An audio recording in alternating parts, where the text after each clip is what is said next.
ನೀನು ಜಾಸ್ತಿ ಮಾತಾಡದೇ ಇದ್ರೆ ಮಾತ್ರ ಇಲ್ಲಿರ್ಬೋದು ಹಾಸಿನಿ. ಸರಿ ಬಿಡಿ ಅತ್ತೆ, ನಾನೇನು ಮಾತಾಡೋದಿಲ್ಲ. ಹಸ್ಬೆಂಡು, ನೀವ್ ಕೂಡ ಮಾತಾಡೋ ಹೋಗಿಲ್ಲ. ಲೇ, ನೀನೇ ಎಲ್ಲಾರನ್ನೂ ಮಾತಾಡ್ಸ್ತಾ ಇದೀಯಾ. ವಿಕ್ರಾಂತ್, ನೀನ್ ಕೂಡ ಸೈಲೆಂಟ್ ಆಗಿರ್ಬೇಕು.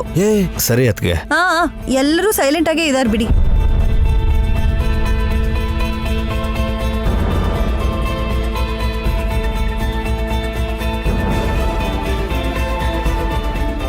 ಮಾತಾಡಬೇಡಿ ಅಂತ ಹೇಳ್ತಾನೆ, ನೀನೇ ಜಾಸ್ತಿ ಮಾತಾಡ್ತಿದ್ಯಲ್ಲ ದೊಡ್ಡಮ್ಮ. ಅದೇನೋ ಬಾಯ್ ಸುಮ್ನೆನೇ ಇರಲ್ಲ ವಿಶಾಲಾಕ್ಷಿ, ಚಿಕ್ಕ ವಯಸ್ಸಿಂದಾನು ಹೀಗೆ. ಒಂದ್ಸರ್ತಿ ಅದೇನಾಯ್ತು ಅಂದ್ರೆ ಒಬ್ರು ಸುಮ್ನಿರು, ನಿಂಗೆ ಹೇಳಿದ್ರೆ ಅರ್ಥನೇ ಆಗಲ್ಲ. ಗಾಯತ್ರಿ ದೇವಿ ನೆರಳು ಕಾಣಿಸಿದ್ಮೇಲೆ ನಿನ್ನನ್ನು ಕರಿತೀನಿ, ನೀನು ಹೋಗಿ ಮಕ್ಕಳನ್ನ ನೋಡ್ಕೊ. ಅಯ್ಯೋ, ಏನ್ ಹೀಗೆ ಹೇಳ್ಬಿಟ್ರಿ ಅತ್ತೆ? ಅಯ್ಯೋ ಪಾಪ, ಅಕ್ಕಂಗ್ ಕೂಡ ಅಮ್ಮವ್ರ ನೆರಳನ್ನ ನೋಡ್ಬೇಕು ಅಂತಿರುತ್ತಲ್ವಾ ದೊಡ್ಡಮ್ಮವ್ರೆ? ಇಲ್ಲ ಇಲ್ಲ, ಅದಕ್ಕೆ ಇಲ್ಲಿಂದ ಹೋದ್ರೇನೆ ಒಳ್ಳೇದು.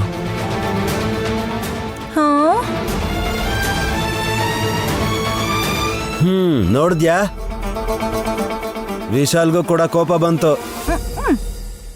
ಹೋಗು ಹಾಸಿನಿ.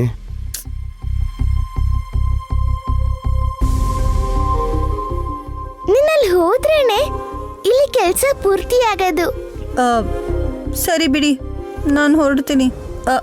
ಗಾಯತ್ರಿ ಅತ್ತೆ ನೆರಳು ನಿಮಗ್ ಕಾಣಿಸಿದ್ರೆ ನನ್ನನ್ನು ಕರೆಯೋದನ್ನ ಮರಿಬೇಡಿ, ಸರಿನಾ? ಯಾರು ಕರೀಲಿ ಕರೀದೇ ಇರ್ಲಿ, ನಾನಂತೂ ಕರಿತೀನಿ. ಥ್ಯಾಂಕ್ಸ್ ಲಲಿತಾ ಅತ್ತೆ, ನನಗ್ ಗೊತ್ತು ನೀವು ನನ್ ಕರಿತೀರಾ ಅಂತ. ಯಾಕಂದ್ರೆ ನಿಮಗ್ ತುಂಬಾ ಒಳ್ಳೆ ಮನಸ್ಸಿದೆ. ಇದಕ್ಕೂ ಮುಂಚೆ ಒಂದ್ಸರ್ತಿ ಅಯ್ಯೋ ಹೋಗು ಅನ್ನಲ್ಲ, ನೀನ್ ಹೋಗು ಹಾಸಿನಿ. ಬಾಯ್ ನೈನಿ. ಬಾಯ್ ಸುಮನ. ಬಾಯ್. ಬಾಯ್ ಅತ್ತೆ. ಬಾಯ್ ವಿಶಾಲ್. ಚಿಕ್ಕಪ್ಪ, ಸಿ ಯು. ಕೈ ಮುಗಿತೀನಿ, ನೀನು ಹೋಗಮ್ಮ. ಮರ್ತೋಗ್ಬೇಡಿ. ಏನ್ರಿ, ಕರೀರಿ. ಬಾಯ್ ಬಾಯ್ ಅತ್ತೆ, ಕರೀರಿ ನನ್ನ, ಮರ್ತೋಗ್ಬೇಡಿ. ಪ್ಲಾನ್ ಪ್ರಕಾರ ಅನ್ಕೊಂಡ ಹಾಗೆ ಹಾಸಿನಿ ಅದಕ್ಕೆ ಜಾಸ್ತಿ ಮಾತಾಡಿ ಇಲ್ಲಿಂದ ಹೋಗಿದ್ದಾರೆ. ಇನ್ನು ಮಿಕ್ಕಿದ ಪ್ಲಾನ್ನ ಮೆಸೇಜ್ ಮೂಲಕ ನಡೆಸಬೇಕು.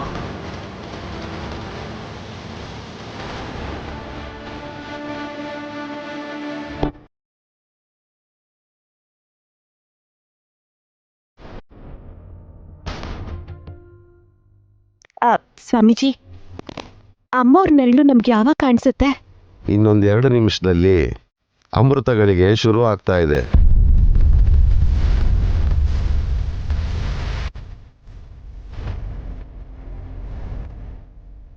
ಎಲ್ಲ ಅಮ್ಮನವ್ರ ಕೃಪೆ. ಅವಳ ಮನ್ಸಲ್ಲಿ ಏನಿರುತ್ತೋ ಹಾಗೆ ಆಗತ್ತೆ.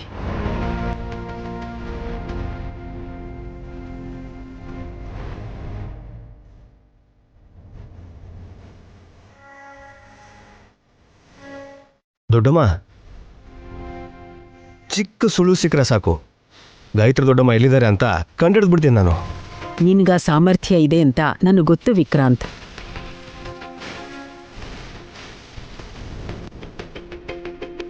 ಅಮ್ಮವ್ರ ನೆರಳನ್ನ ನೋಡೋ ಸಮಯದಲ್ಲಿ ವಿಶಾಲಾಕ್ಷಿ ಸೀರೆ ಉಟ್ಕೊಂಡು ಅಮ್ಮನವ್ರ ಹಾಗೆ ದರ್ಶನ ಕೊಡ್ತಾಳೆ ಅಂತ ಅನ್ನಿಸ್ತಾ ಇದೆ. ಅಮ್ಮ, ನಾನು ಸೀರೆ ಉಡ್ಕೊಂಡಿದ್ದೀನಿ ಅಂತ ಇವಾಗ ನಿನ್ ಗೊತ್ತಾಯ್ತಾ? ಹೌದು ಬಿಡು, ನೀನ್ ನಿನ್ ಮಗಳನ್ನೆಲ್ಲ ನೋಡ್ಬೇಕಾದ್ರೆ ನನ್ ಕಡೆ ಎಲ್ಲಿ ನೋಡ್ತೀಯಾ? ಅಯ್ಯೋ ಅಂತ ಮಾತಾಡ್ಬೇಡ ವಿಶಾಲಾಕ್ಷಿ, ನೀನು ನನ್ನ ಮಗಳೇ ಅಲ್ವಾ?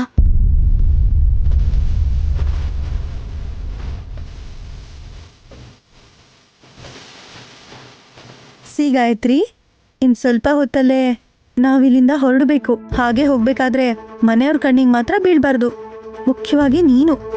ನಾನು ನಿಂತರ ಕಾಣಿಸ್ಕೊಳ್ದೇ ಇರೋ ಥರ ಟ್ರೈ ಮಾಡ್ತೀನಿ. ನಿಮ್ಮಪ್ಪ ಕೂಡ ಲೈಟಿಂಗ್ ಏರ್ಪಾಟೆಲ್ಲ ಮಾಡಿಟ್ಟಿದ್ದಾನೆ. ಸರಿಯಾಗಿ ನೀನು ಆ ಲೈಟ್ ಮುಂದೆ ಹೋಗಿ ನೀನ್ ನಿಂತ್ಕೊಂಡ್ರೆ ನಿನ್ ನೆರಳು ಗೋಡೆ ಮೇಲೆ ಬೀಳುತ್ತೆ, ಗೊತ್ತಾಯ್ತಾ? ನಿನ್ನನ್ನು ಯಾರು ನೋಡ್ದೆ ನಿನ್ ನೆರಳು ಮಾತ್ರ ಎಲ್ಲರೂ ನೋಡೋ ಹಾಗೆ ಮಾಡಿದ್ರೆ ಈ ಪ್ಲಾನ್ ಸಕ್ಸಸ್ ಆಗುತ್ತೆ. ನೀನ್ ನನ್ಗಿಂತ ತಲಹರಟೆ ಅಂತ ಗೊತ್ತು, ಬಟ್ ಈ ಸಲ ಕೋಆಪರೇಟ್ ಮಾಡ್ಬೇಕು. ನನ್ನ ಅಮ್ಮ ಅಲ್ವಾ ನೀನು, ನನ್ ಗಾಯತ್ರಿ ಅತ್ತೆ ಅಲ್ವಾ ನೀನು, ನನ್ ಪುಟ್ಕೋಸ್ ಅಲ್ವಾ? ನಡಿ ನಡಿ, ಕಮ್ ಕಮ್. ಅಮೃತಗಳಿಗೆ ಹತ್ರ ಬರ್ತಾ ಇದೆ. ಈಗ ಏನ್ ಮಾಡೋದು ವಿಶಾಲ? ಒಳ್ಳೇದೇ ಅಲ್ವಾ ಮಾವ? ದೊಡ್ಡಮ್ಮ ನೆರಳು ಕಾಣಿಸುತ್ತೆ. ನಾವು ಸುಮ್ಮನೆ ಮಾತಾಡ್ದೆ ಎಲ್ಲಿ ನೋಡ್ಬೇಕು ಅಂತ ಗುರುಗಳನ್ನೇ ಕೇಳೋಣ. ಹೇಳಿ ಗುರುಗಳೇ. ನಾವು ರೆಡಿಯಾಗೇ ಇದ್ದೀವಿ. ಗುರುಗಳೇ ತೋರಿಸಿ. ಏಯ್, ತೋರ್ಸೋದಿಕ್ಕೆ ಗುರುಗಳ ಹತ್ರ ಫೋಟೋ ಇದೆ ಅಂತ ಅನ್ಕೊಂಡ್ಯಾ? ಫೋಟೋ ಇಲ್ಲ ಆದರೆ ಗಂಟಿದೆ ತಿಲೋತ್ತಮ.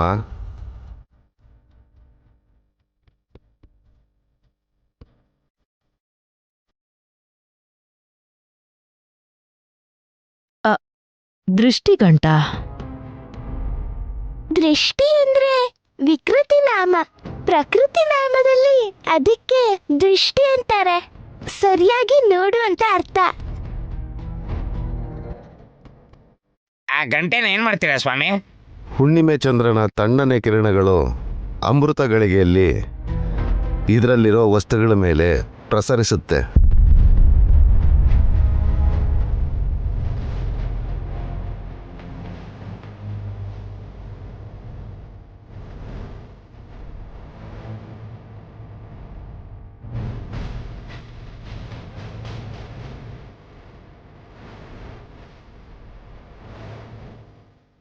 ಒಡೆದಿರೋ ಕಾಯಿ, ಕುದುರೆ ಲಾಳ, ಹಿಟ್ಟಿಂದ ಮಾಡಿರೋ ಗೊಂಬೆ. ಚಿಕ್ಕ ವಯಸ್ಸಲ್ಲಿ ವಿಶಾಲ್ಗೆ ಇದರಿಂದನೇ ದೃಷ್ಟಿ ತೆಗಿತಿದ್ಲು ನನ್ನ ತಂಗಿ ಗಾಯತ್ರಿ ದೇವಿ. ಹೌದಾ ಅಮ್ಮೋರೆ? ಯಜಮಾನ್ರು ಕೂಡ ನನ್ನ ಹತ್ರ ಯಾವತ್ತೂ ಹೇಳೇ ಇಲ್ವಲ್ಲ. ವಿಶಾಲ್ಗೆ ನೆನ್ಪಿಲ್ಲ ಅನ್ಸತ್ತೆ. ಅವನ್ಗಾವಾಗ 2-3 ವರ್ಷ ಇರ್ಬೋದೋ ಏನೋ. ಹೌದು ದೊಡ್ಡಮ್ಮ, ನನಗೆ ನೆನಪಿಲ್ಲ. ಆ ನೆನ್ಪೆಲ್ಲ ಇಲ್ಲೇ ತುಂಬಿಕೊಂಡಿದೆ. ಅದನ್ನ ಅನ್ಭವಿಸೋದಕ್ಕಾದ್ರೂ ಚಿಕ್ಕ ಮಗು ಆಗಿರೋ ಗಾಯತ್ರಿ ದೇವಿ ಅಮ್ಮ ಅವರು ತಮ್ಮ ನೆರಳಿಂದ ನಾವು ಕಾಣಿಸ್ಕೋತಾರೇನೋ.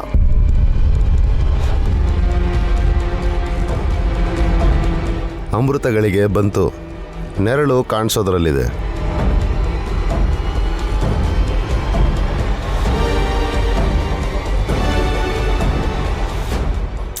ಛೇ,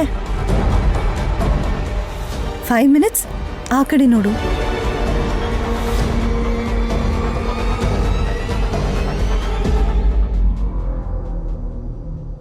ಅಮ್ಮನವ್ರ ಸಾಕ್ಷಿಯಾಗಿ ಅಮ್ಮವ್ರ ನೆರಳನ್ನ ನೋಡಕ್ ಹೊರಟಿದ್ದೀನಿ. ನೋಡಮ್ಮ, ಚಂದ್ರನ್ ಕಿರಣಗಳು ಅದ್ರ ಮೇಲೆ ಹೇಗ್ ಬೀಳ್ತಾ ಇದೆ ಅಂತ.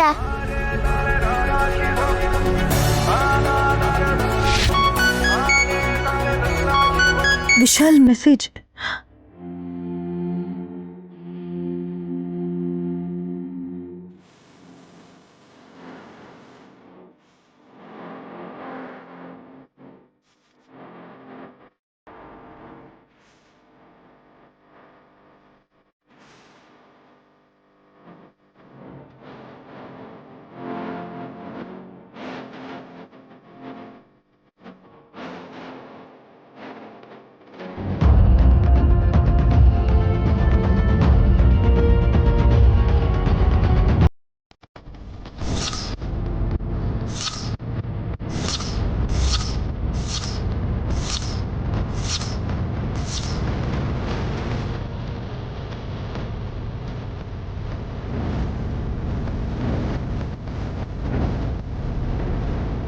ಗಾಯತ್ರಿ ಅಕ್ಕ ನೆರಳು ಕಾಣಿಸುತ್ತೆ, ನೋಡಿ.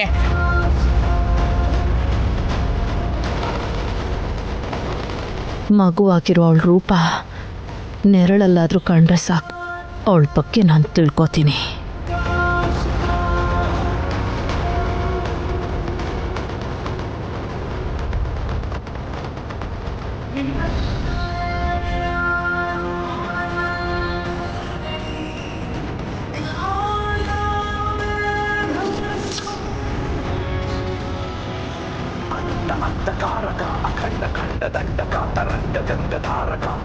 Wow, it's a wonder bro.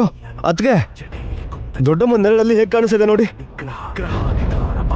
ಗಣಾಧಿಕೂಟ ನಾಯಕ ಪೂಜಕ ಶಿವಂತಿ ಚಾಲಕ ಆಡುವ ವಿಶಿಷ್ಟವಾದ ಬೊಂಬೆಯು ನಮಃ ಶಿವಾಯ ಅನ್ನುವ ಪ್ರಚಂಡ ಮಂತ್ರ ಲೀಲೆ. ನಮಕ ಚಮಕ ಕಿಕ್ಕರ ಹಠ ಮಠ ಮಟ್ಟ ತಾಟವ ಭಯಂಕರ ದಿಗಂಬರ ತ್ರಿನೇತ್ರದಲ್ಲಿ ವಿಪ್ಲವ. ನಮ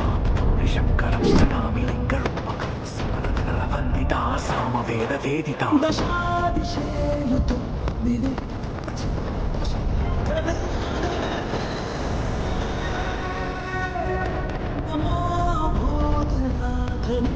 ಅಸಾಧ್ಯ ನಿನ್ನ ದೇಹ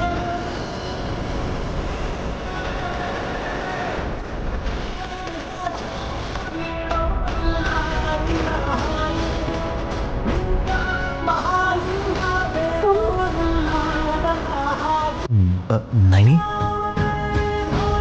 ನೋಡ್ತಿದ್ಯಾ? ನೋಡ್ತಾ ಇದ್ದೀನಿ ಯಜಮಾನ್ರೆ.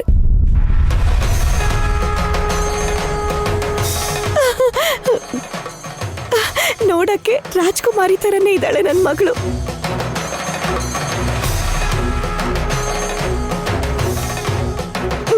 ನನ್ನ ದೊಡ್ಡ ಮಗಳು.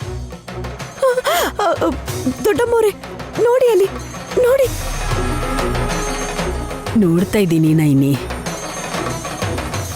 ನನ್ನ ತಂಗಿ ಚಿಕ್ಕವಳಿದ್ದಾಗ ಅವಳನ್ನ ಹೀಗೆ ರೆಡಿ ಮಾಡ್ತಿದ್ದೆ.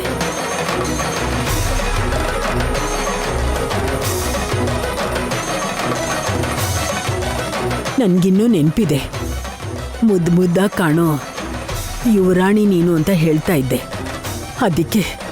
ಅದಕ್ಕೆ ಇವತ್ತು ಅವಳ ನೆರಳು ಕೂಡ ಹಾಗೆ ಕಾಣಿಸ್ತಿದೆ ಅಂತ ಅನ್ನಿಸ್ತಾ ಇದೆ.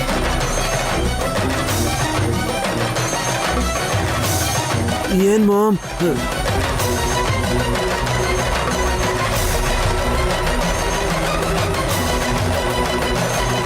ಏನ್ ಮಾಮ್ ನೆರಳು ಬರ್ತಾ ಇದೆ ಅಲ್ಲಿ? ನಮ್ಮ ಅದೃಷ್ಟವಲ್ಲಭ ಗಾಯತ್ರಿ ಅಕ್ಕನ್ನ ಸರಿಯಾಗಿ ನೋಡು. ನಾನ್ ನೋಡ್ತಾ ಇದ್ದೀನಿ ಅತ್ತೆ. ಹಾಸಿನಿ ಅಕ್ಕನ್ಗೆ ನೋಡಕ್ಕಾಗ್ಲಿಲ್ಲ ಪಾಪ. ಹೌದು, ಅವಳನ್ನ ಕರಿಬೇಕು. ಹಾಸಿನಿ, ಎಲ್ಲಿದ್ಯಾ? ಬೇಗ ಬಾ ಹಾಸಿನಿ. ಪರವಾಗಿಲ್ಲ ಬಿಡಿ ದೊಡ್ಡಮ್ಮ. ನಾವು ನೋಡಿದ್ರೆ ಸಾಕ ವಿಶಾಲ್, ಅವಳು ಕೂಡ ನೋಡ್ಬೇಕಲ್ವಾ? ಹಾಸಿನಿ, ಎಲ್ಲಿದ್ಯಮ್ಮ? ಬೇಗ ಬಾ. ಹಾಸಿನಿ, ಎಲ್ಲಿದ್ಯಾ? ಹಾಸಿನಿ, ಬಾರಮ್ಮ ಬೇಗ. ಅಯ್ಯೋ ಏನ್ ಮಾಡೋದು? ಗಾಯತ್ರಿ, ನಾನು ಕೆಳಗೆ ಹೋಗ್ತಿದ್ದೀನಿ, ನೀನು ಹೊರಟೋಗು ಪ್ಲೀಸ್. ನೀನೇನು ಮಾಡಬೇಡ. ಈಗ ಈ ಡ್ರೆಸ್ ತೆಗೆದ್ರೂ ಪ್ರಾಬ್ಲಮ್ ಇಲ್ಲ.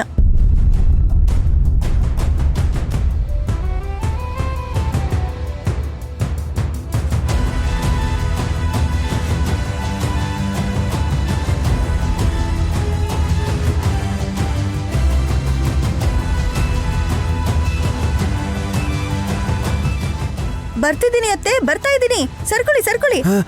ಸರಿ. ಯೂಸ್ ಎಲ್ಲ ಬಿಡಕ್ಕ, ನೆರಳು ಹೊರಟೋಯ್ತು. ನಾನ್ ನೋಡ್ದೆ ಅಕ್ಕ. ಮೈ ಬ್ಯಾಡ್. ಯಾಕೆ ಹೀಗೆ ಮಾಡಿದ್ರಿ ನೀವು?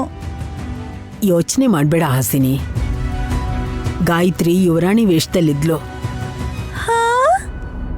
ಹಾಗಾಗಿ ಅವಳು ಎಲ್ಲೇ ಇದ್ರೂ ನಾನು ಅವಳನ್ನ ಹುಡ್ಕೊಂಡು ಬರ್ಬೋದು. ಹೌದು, ನಮ್ಗೆ ಆಧಾರ ಸಿಕ್ಕಿದೆ ದೊಡ್ಡಮ್ಮ.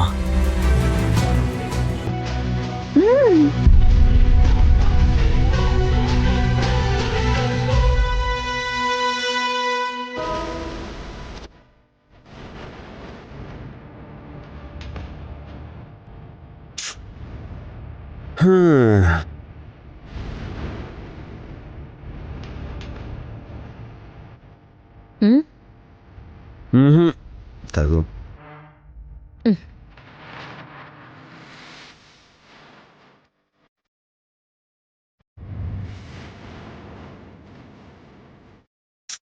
ಇಷ್ಟು ಹೊತ್ತು ಯೋಚನೆ ಮಾಡಿದ್ರು ಏನು ಗೊತ್ತಾಗ್ತಿಲ್ವಲ್ಲೋ. ಮಗುನ ಹಿಂದೆಯಿಂದ ನೋಡಿದ್ರಾದ್ರೂ ಎಷ್ಟು ಹೈಟ್ ಇದೆ, ಎಷ್ಟು ವೇಟ್ ಇದೆ ಅಂತ ಅಂದಾಜಾದ್ರೂ ಸಿಗುತ್ತೆ ಮಾಮ್. ಆದ್ರೆ ಶಾಡೋನ ನೋಡಿದ್ರೆ ಹೇಗ್ ಗೆಸ್ ಮಾಡಕ್ಕಾಗತ್ತೆ? ಹೌದು ಕಣೋ, ನೆರಳು ಕೂಡ ಸರಿಯಾಗಿ ಕಾಣಿಸ್ಲೇ ಇಲ್ಲ. ಕ್ಲೂಗ್ ಬದಲು ಏನಾದ್ರೂ ಸಾಕ್ಷಿ ಆಧಾರಗಳು ಸಿಕ್ಕಿದ್ರು ಗಾಯತ್ರಿ ದೊಡ್ಡಮ್ಮನ ಹುಡ್ಕಂಡಿಡಿಯೋದು ಕಷ್ಟನೇ mom. May I come in? ನೀನ್ ಹಿಂಸೆ ಮಾಡದೆ ಹೋದ್ರೆ ಅಷ್ಟೇ ಸಾಕು ನಮ್ಗೆ.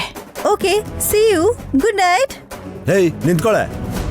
ಮಾಮ್ ಯಾಕೆ ಬಂದ್ಲು ಅಂತ ಕೇಳಲೇ ಇಲ್ಲ, ಕಳಿಸ್ತಾ ಇದೀರ ಅವಳನ್ನಾಗ್ಲೇ? ಯಾಕೆ ಬಂದೆ? ಗಾಯತ್ರಿ ಅತ್ತೆ ಬಗ್ಗೆ ಕೆಲವೊಂದು ಪಾಯಿಂಟ್ಸ್ನ ನಾನು ಡಿಸ್ಕಸ್ ಮಾಡೋಣ ಅನ್ಕೊಂಡೆ. ಸರಿ ಸರಿ, ನೀವು ಮುಂದುವರಿಸಿ. ನೀವು ತುಂಬಾ ಬ್ಯುಸಿ ಇದ್ದೀರಾ ಅನ್ಸುತ್ತೆ. ಏ wait wait wait wait wait ಅಯ್ಯೋ, ದೊಡ್ಡಮ್ಮನ ಬಗ್ಗೆನೇ ನಾವು ಯೋಚಿಸ್ತಾ ಇದ್ವಿ. ನಿನ್ಗೇನ್ ಗೊತ್ತೋ ಹೇಳು, ನಾವು ಕೇಳಿಸ್ಕೊತೀವಿ.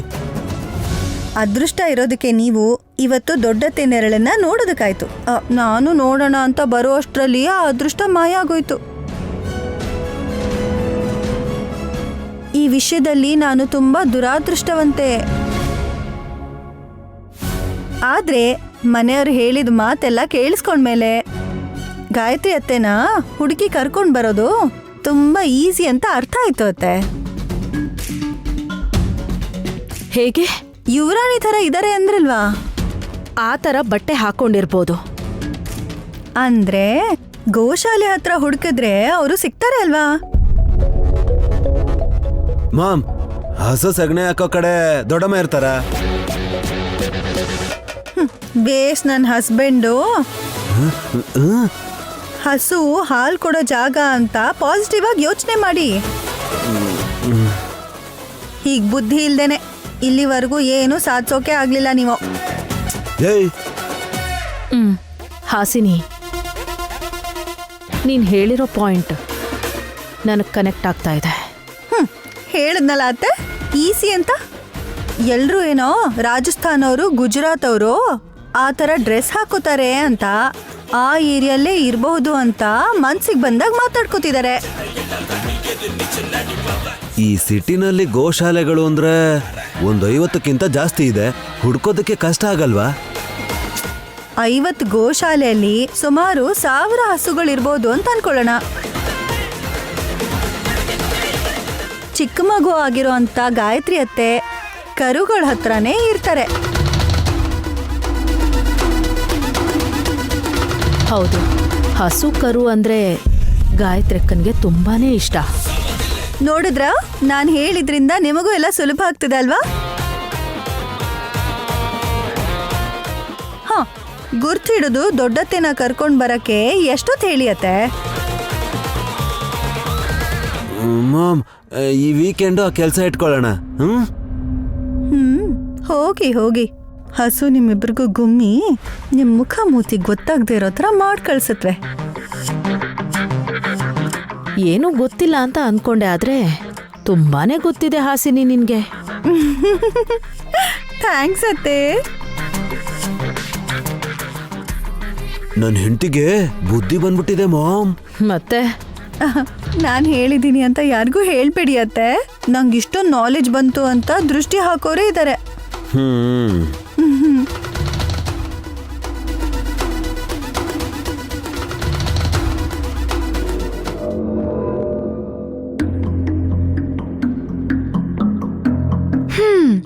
ತುಂಬಾ ಖುಷಿಯಾಗಿ ಹಾಸಿಗೆ ಹಿಡ್ದಿದ್ದೀರಲ್ಲ, ಯಾಕೆ? ಹಾಸಿಗೆ ಹಿಡ್ದಿದ್ದಾರೆ ಅಂದ್ರೆ ರೋಗ ಬಂದಿದೆ ಅಂತ ಅರ್ಥ ಕಣೆ. ಆರಾಮಾಗಿ ಹಾಸಿಗೆ ಮೇಲೆ ಮಲ್ಗಿದಿರಲ್ವಾ, ಕಾರಣ ಏನಂತ ತಿಳ್ಕೊಬೋದಾ? ಗಾಯತ್ರಿ ದೊಡ್ಡಮ್ಮನ ರೂಪನ ನೆರಳಾಗಿ ನೋಡಿದಾಗ ನೈನೇ ಅದಕ್ಕೆ ನಿರೀಕ್ಷೆಗೆ ಸ್ವಲ್ಪ ಆದರೂ ಬಲ ಬಂದಂಗಾಯ್ತು. ವಿಶಾಲ್ ಬ್ರೋ ಕೂಡ ಇನ್ನು ರಿಲ್ಯಾಕ್ಸ್ಡ್ ಆಗಿ ಕಾಣಿಸ್ತಾ ಇದ್ರು. ಅವರಿಬ್ರು ಚೆನ್ನಾಗಿದ್ರೆ ನಾವೆಲ್ಲ ಚೆನ್ನಾಗಿದ್ದಂಗೆ ಸುಮ್ಮನೆ. ಖುಷಿ ಪಟ್ಟಿದ್ ಸಾಕು. ಈಗ ನೀವು ಚಾಪೆ ಮತ್ತೆ ದಿಮ್ ತಗೊಂಡ್ ಹೋಗಿ. ಇವಾಗ್ಲೇ ನೀನೇನು ಮಲ್ಕೊಳಲ್ವಲ್ಲೇ? ನೀವ್ ಹೀಗ್ ಖುಷಿಯಾಗಿ ಫ್ಯಾನ್ ನೋಡ್ಕೊಂಡ್ ಮಲಗಿದ್ರೆ ನನಗ್ ಸಿಟ್ಟು ಬರತ್ತೆ. ನಾನು ಹ್ಯಾಪಿ ಆಗಿರೋದು ನಿಂಗೆ ಇಷ್ಟ ಇಲ್ಲ ಅಂತ ಹೇಳು. ಖುಷಿ ಅನ್ನೋದು ಜಾಸ್ತಿ ಹೊತ್ತಿರಲ್ಲ ರೀ, ಅದೇ ಆಸ್ತಿ ಅನ್ಕೊಳ್ಳಿ. ನಾವದನ್ನ ಅನುಭವಿಸೋ ಅಷ್ಟು ದಿನ ಇರತ್ತೆ. ಇವಾಗ ಆ ವಿಷಯ ಯಾಕೆ? ಆ ಯೋಚನೆ ನಿಮ್ಗಿಲ್ದೇ ಇದ್ರು ನನಗಿದೆ. ಆಸೆ ಪಟ್ಟಿದ ಮಾತ್ರಕ್ಕೆ ಯಾರು ನಿಂಗೆ ಆಸ್ತಿ ಬರ್ಕೊಡಲ್ಲ. ಕೇಳೋದು ಇಲ್ಲ. ಆದ್ರೆ ಅವರು ನಿಮ್ ದೊಡ್ಡಮ್ಮನ್ ನೆರಳು ಕಾಣಿಸ್ತು ಅಂತ ನಾಳೆಯಿಂದ ಹುಡುಕಕ್ ಶುರು ಮಾಡ್ತಾರೆ. ಒಂದ್ ವಾರ 10 ದಿನದಲ್ಲಿ ಸಿಗ್ತಾಳೆ ಅನ್ಕೊಳ್ಳಿ. ಆಗ ಜೋಗಯ್ಯ ಶಾಸ್ತ್ರಿಗಳ ಮೊಮ್ಮಗಳಾದ ಗಾಯತ್ರಿ ಪುಟ್ಟಿ ಹೆಸರಲ್ಲಿ ಬರ್ದಿರೋ ಆಸ್ತಿನ ಸ್ವಲ್ಪ ಡಿವೈಡ್ ಮಾಡಿ 3 ಮಕ್ಳಲ್ಲಿ ಇವಳು ದತ್ತು ತಗೊಂಡಿರೋ ಮಗು ಅಂತ, ಇನ್ನಿಬ್ರು ಸ್ವಂತ ಮಕ್ಳು ಅಂತ ವಿಲ್ ಬರೆಸ್ತಾರೆ. ನೋಡ್ತಾ ಇರಿ. ಇಲ್ಲಿವರೆಗೂ ಇದ್ದಿದ್ ಪ್ರೀತಿ ಸ್ವಲ್ಪ ಕಡಿಮೆ ಆಗಿ ಗಾಯತ್ರಿನ ವಾಪಸ್ ಕಳ್ಸಿ ಸ್ವಂತ ಮಕ್ಳ ಜೊತೆ ಖುಷಿಯಾಗಿರ್ತಾರೆ. ನಡೆಯೋದಿದಾಗಿರ್ಬೇಕಾದ್ರೆ ನೀವ್ಯಾಕ್ರಿ ಖುಷಿ ಪಡ್ತೀರಾ? ನೈನಿ ಅದಕ್ಕೆ ವಿಶಾಲ್ ಬ್ರೋ ಯಾರಿಗೂ ಅನ್ಯಾಯ ಮಾಡಲ್ಲ. ನೀನು ಅನ್ಕೊಂಡಂಗೆಲ್ಲ ಆಗಲ್ಲ. ಅದನ್ನು ನೋಡೋಣ. ಅಲ್ಲ, ನೆರಳು ಹೇಗ್ ಬಂತಂತ ಚೆಕ್ ಮಾಡೋದಿಕ್ಕೆ CCTV ಫುಟೇಜ್ ಕೇಳಿದಿಕ್ಕೆ ಸಂಜೆ 5 ಗಂಟೆಗೆ ಮನೆಯಲ್ಲಿ ಎಲ್ಲಾ ಕ್ಯಾಮ್ರಾಸು ಆಫ್ ಆಗೋಗಿತ್ತಂತೆ. ಅದೇನು ಹಾಗೆ ಹೇಳ್ತಾ ಇದೀಯಾ? ನಾನು ಹೇಳ್ತಿರೋದು ನಿಜ ರೀ. ಅಂದ್ರೆ ಇವತ್ ನಡೆದಿದ್ದ ಅದ್ಭುತ ಕ್ಯಾಮ್ರಾಲ್ ರೆಕಾರ್ಡ್ ಆಗ್ಬಾರ್ದು ಅಂತ ಯಾರೋ ಮೊದಲೇ ಡಿಸೈಡ್ ಮಾಡಿದ್ದಾರೆ. ಯಾರು ಹಾಗೆ ಮಾಡಲ್ವೇ? ಏನೋ ಮಿಸ್ಟೇಕ್ ಆಗಿರುತ್ತೆ. ನನಗಂತೂ ಡೌಟೆ. ಏನಂತ? ನಿಮ್ ದೊಡ್ಡಮ್ಮ ಜೀವಂತವಾಗಿಲ್ಲ ಅಂತ.